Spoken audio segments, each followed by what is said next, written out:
Welcome back to Trenches Politics, where we politicking from the trenches. And before we get started in the video, make sure y'all hit that like button, subscribe, and share the video, and help me get the channel up to 2,000 subscribers. Thanks, and appreciate all of you. You know, you have days where you really love your job. This is one of those days for me. Why? Because JayZ gave us a personal tour of the exhibit, and then he sat down for a very rare interview. May I give you the Book of Hope? Sure. Thank you.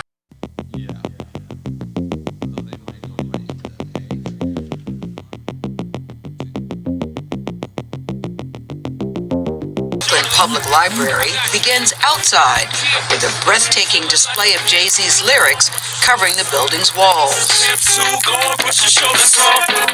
grew up, what, a couple miles from here? Yeah. So you're very familiar with this building. Hey! Look how they can... I love That's that. right. I love that. So when you drive by, Jay, and you see words to your songs on the library. Yeah, it's unbelievable. It's fascinating. I didn't think that it would be so grand. So grand? Yeah. Well, what did you think? It could be a little exhibit. I thought it was just like a little exhibit, like, you know, to get like a room. A room. From rags to riches, I ain't dumb. I got 99 problems, but they one hit me. Inside the installation created by JayZ's company, that would be Rock Nation, you'll find the scope of the rapper's body of work and origin stories, including this hand symbol. Let's start here, because it's my understanding that your team did this for you and you didn't really know what they were doing. What did you think was happening? I didn't know anything about it, but when they asked me to do an impression for the hands, I did the impression, and I didn't even question. I just left it alone. What does this mean? I know it means Rockefeller and Diamonds. Where did you get that idea from to do that? When we first started, we had a group called Christian. When you sell 10 million, you go diamond. Okay. Right? We believed in them so heavy. It was like, this group is going to sell 10 million records. So we start putting the diamond up for Christian. That's how it all came about. And then we start playing with it, and then you start doing it at shows, then the whole crowd started doing it. And just stuff. JayZ's music career spans over 3 decades. His 13 studio albums are all highlighted here. We have to start with Reasonable Doubt, because no record label wanted to do this. Rightfully so. I think I needed to grow into this album right here, and had I gone to a label, I don't think I would have been able to fully explore what was really happening. Really? Because I had the freedom, like the independence, to like really talk about like the real stuff that was happening in the streets and happening for me and my friends at the time. You know, record labels would probably say, yo, you need a big hit. You need this. Let's go get. When you look at these covers, are there stories that come to mind for you when you're looking at them? Yeah. So this album was the streets' favorite. Yeah. This album, I was trying to go into like the music business. So the first song I made for this album was Streets Is Watching. That's the last song I played for Biggie. He kept saying, play it again. And I gave him it was on the cassette. When the streets is watching, blocks keep clocking, waiting for you to break, make your first mistake. I'll never forget, like, he looked back, he's like, the whole album gonna sound like this? And it was almost like, it was playful, but it's also almost like, man, he's coming.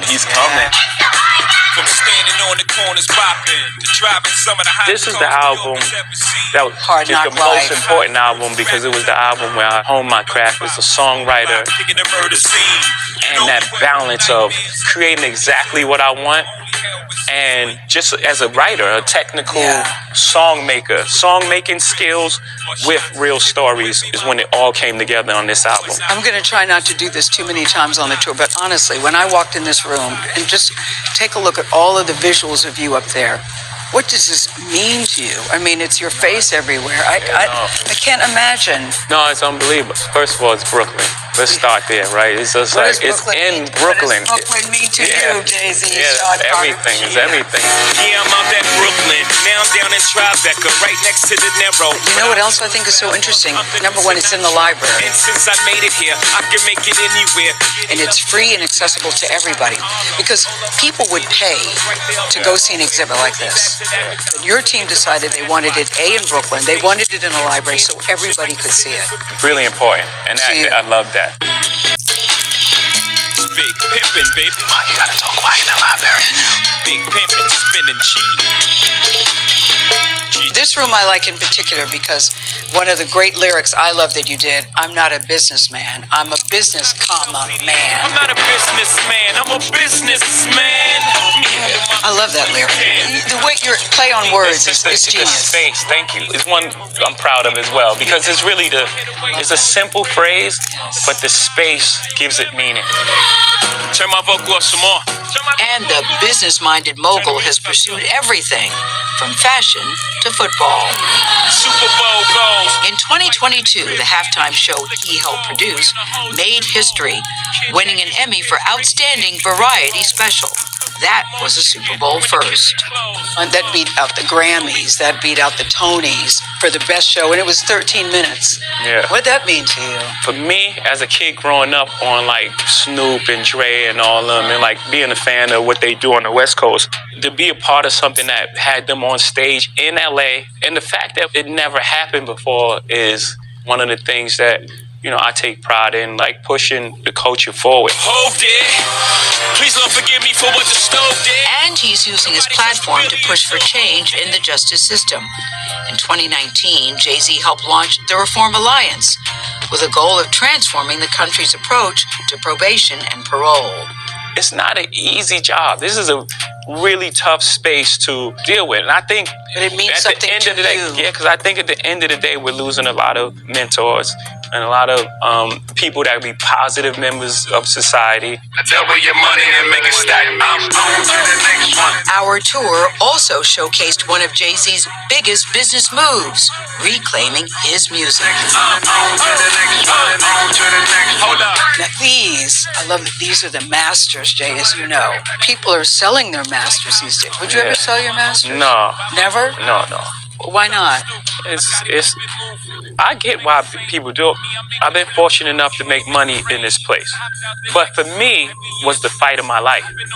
You know, from being an independent company from the beginning, and then going through the Def Jam system, not really understanding how that works, and them having my masters, then going back to Def Jam as the president, and then saying, okay, I'll do this job, and part of this job is my masters has to be revert back to me.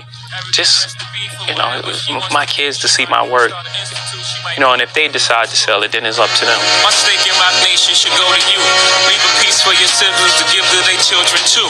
Title to champagne, do say I like to see a nice. I'm fascinated by your process of not writing things down.